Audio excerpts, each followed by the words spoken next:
no eye that has not wept the hot blinding tears of unspeakable anguish. There is no household where the great destroyers, disease and death, have not entered, severing heart from heart, and casting over all the dark pall of sorrow. In the strong and apparently indestructible meshes of evil, all are more or less fast caught, and pain, unhappiness, and misfortune wait upon mankind. With the object of escaping or in some way mitigating this overshadowing gloom, men and women rush blindly into innumerable devices, pathways by which they fondly hope to enter into a happiness which will not pass away. Such are the drunkard and the harlot, who revel in sensual excitements. Such is the exclusive aesthete, who shuts himself out from the sorrows of the world, and surrounds himself with innovating luxuries. Such is he who thirsts for wealth or fame, and subordinates all things to the achievement of that object. And such are they who seek consolidation in the performance of religious rites. And to all the happiness sought seems to come, and the soul, for a time, is lulled into a sweet security and an intoxicating forgetfulness of the existence of evil. But the day of disease comes at last, or some great sorrow, temptation, or misfortune breaks suddenly in on the unfortified soul, and the fabric of its fancied happiness is torn to shreds. So over the head of every personal joy hangs the Damocletian sword of pain, ready, at any moment, to fall and crush the soul of him who is unprotected by knowledge. The child cries to be a man or woman. The man and woman sigh for the lost felicity of childhood. The poor man chafes under the chains of poverty by which he is bound, and the rich man often lives in fear of poverty, or scours the world in search of an elusive shadow he calls happiness. Sometimes the soul feels that it has found a secure peace and happiness in adopting a certain religion, in embracing an intellectual philosophy, or in building up an intellectual or artistic ideal. But some overpowering temptation proves the religion to be inadequate or insufficient. The theoretical philosophy is found to be a useless prop, or in a moment, the idealistic statue upon which the devotee has for years been laboring is shattered into fragments at his feet. Is there, then, no way of escape from pain and sorrow?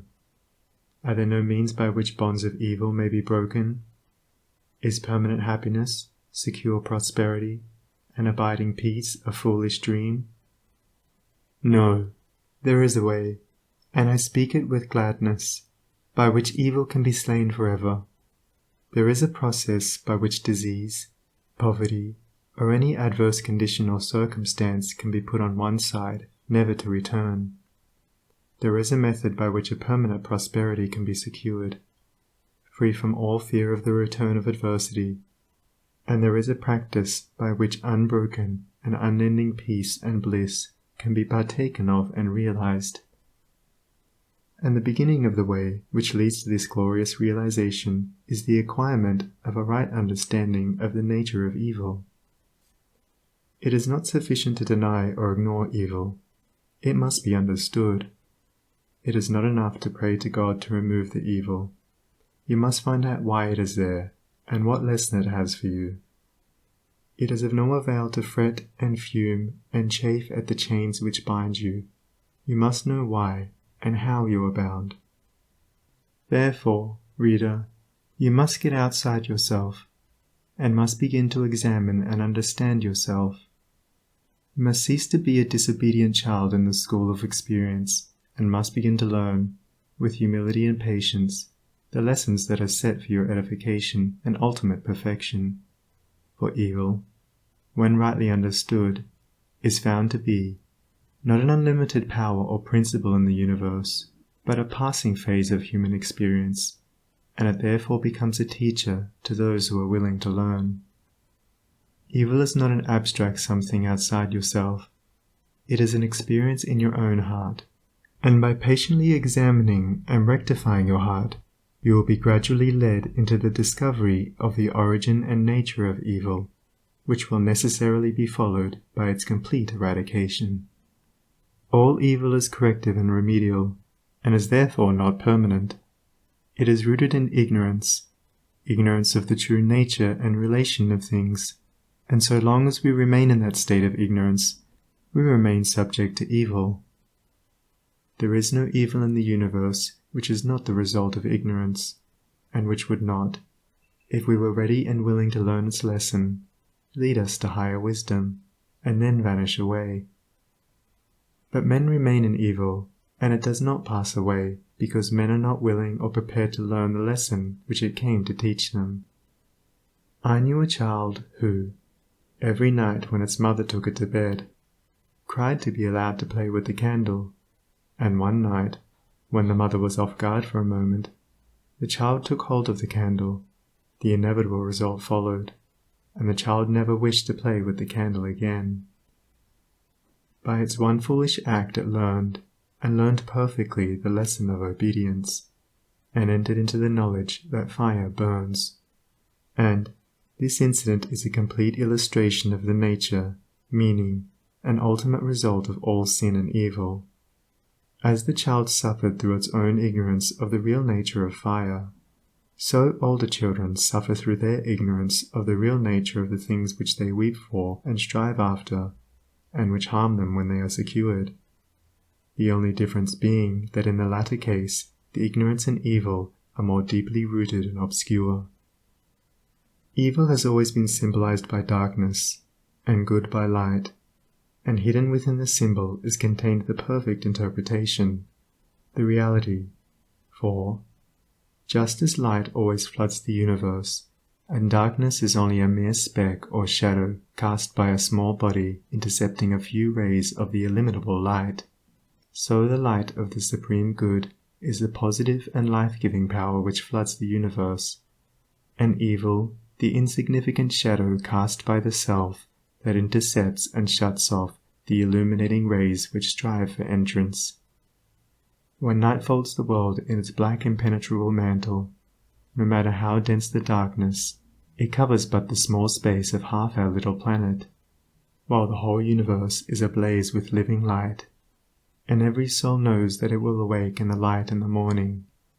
Know, then, that when the dark night of sorrow, pain, or misfortune settles down upon your soul, and you stumble along with weary and uncertain steps, that you are merely intercepting your own personal desires between yourself and the boundless light of joy and bliss, and the dark shadow that covers you is cast by none and nothing but yourself. And just as the darkness without is but a negative shadow, an unreality which comes from nowhere, goes to nowhere, and has no abiding dwelling place, so the darkness within is equally a negative shadow, passing over the evolving and light-born soul. But, I fancy I hear someone say, why pass through the darkness of evil at all?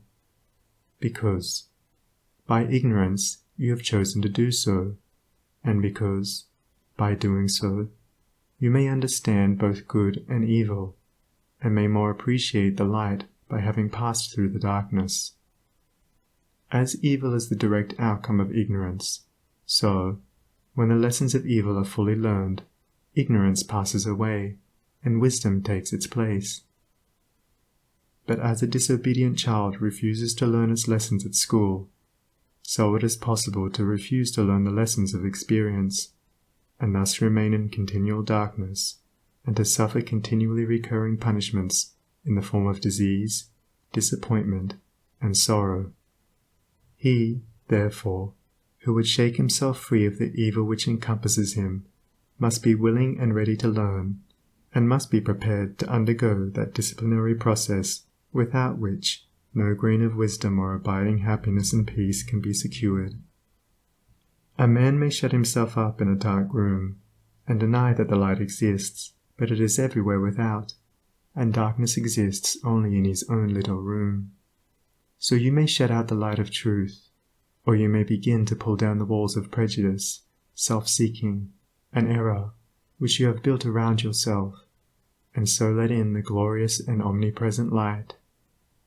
By earnest self-examination, strive to realize, and not merely hold as a theory, that evil is a passing phase, a self-created shadow, that all your pains, sorrows, and misfortunes have come to you by a process of undeviating and absolutely perfect law, have come to you because you deserve and require them, and that by first enduring, and then understanding them, you may be made stronger, wiser, nobler. When you have fully entered into this realization, you will be in a position to mold your own circumstances, to transmute all evil into good, and to weave, with a master hand, the fabric of your destiny. What of the night, O watchman, seest thou yet?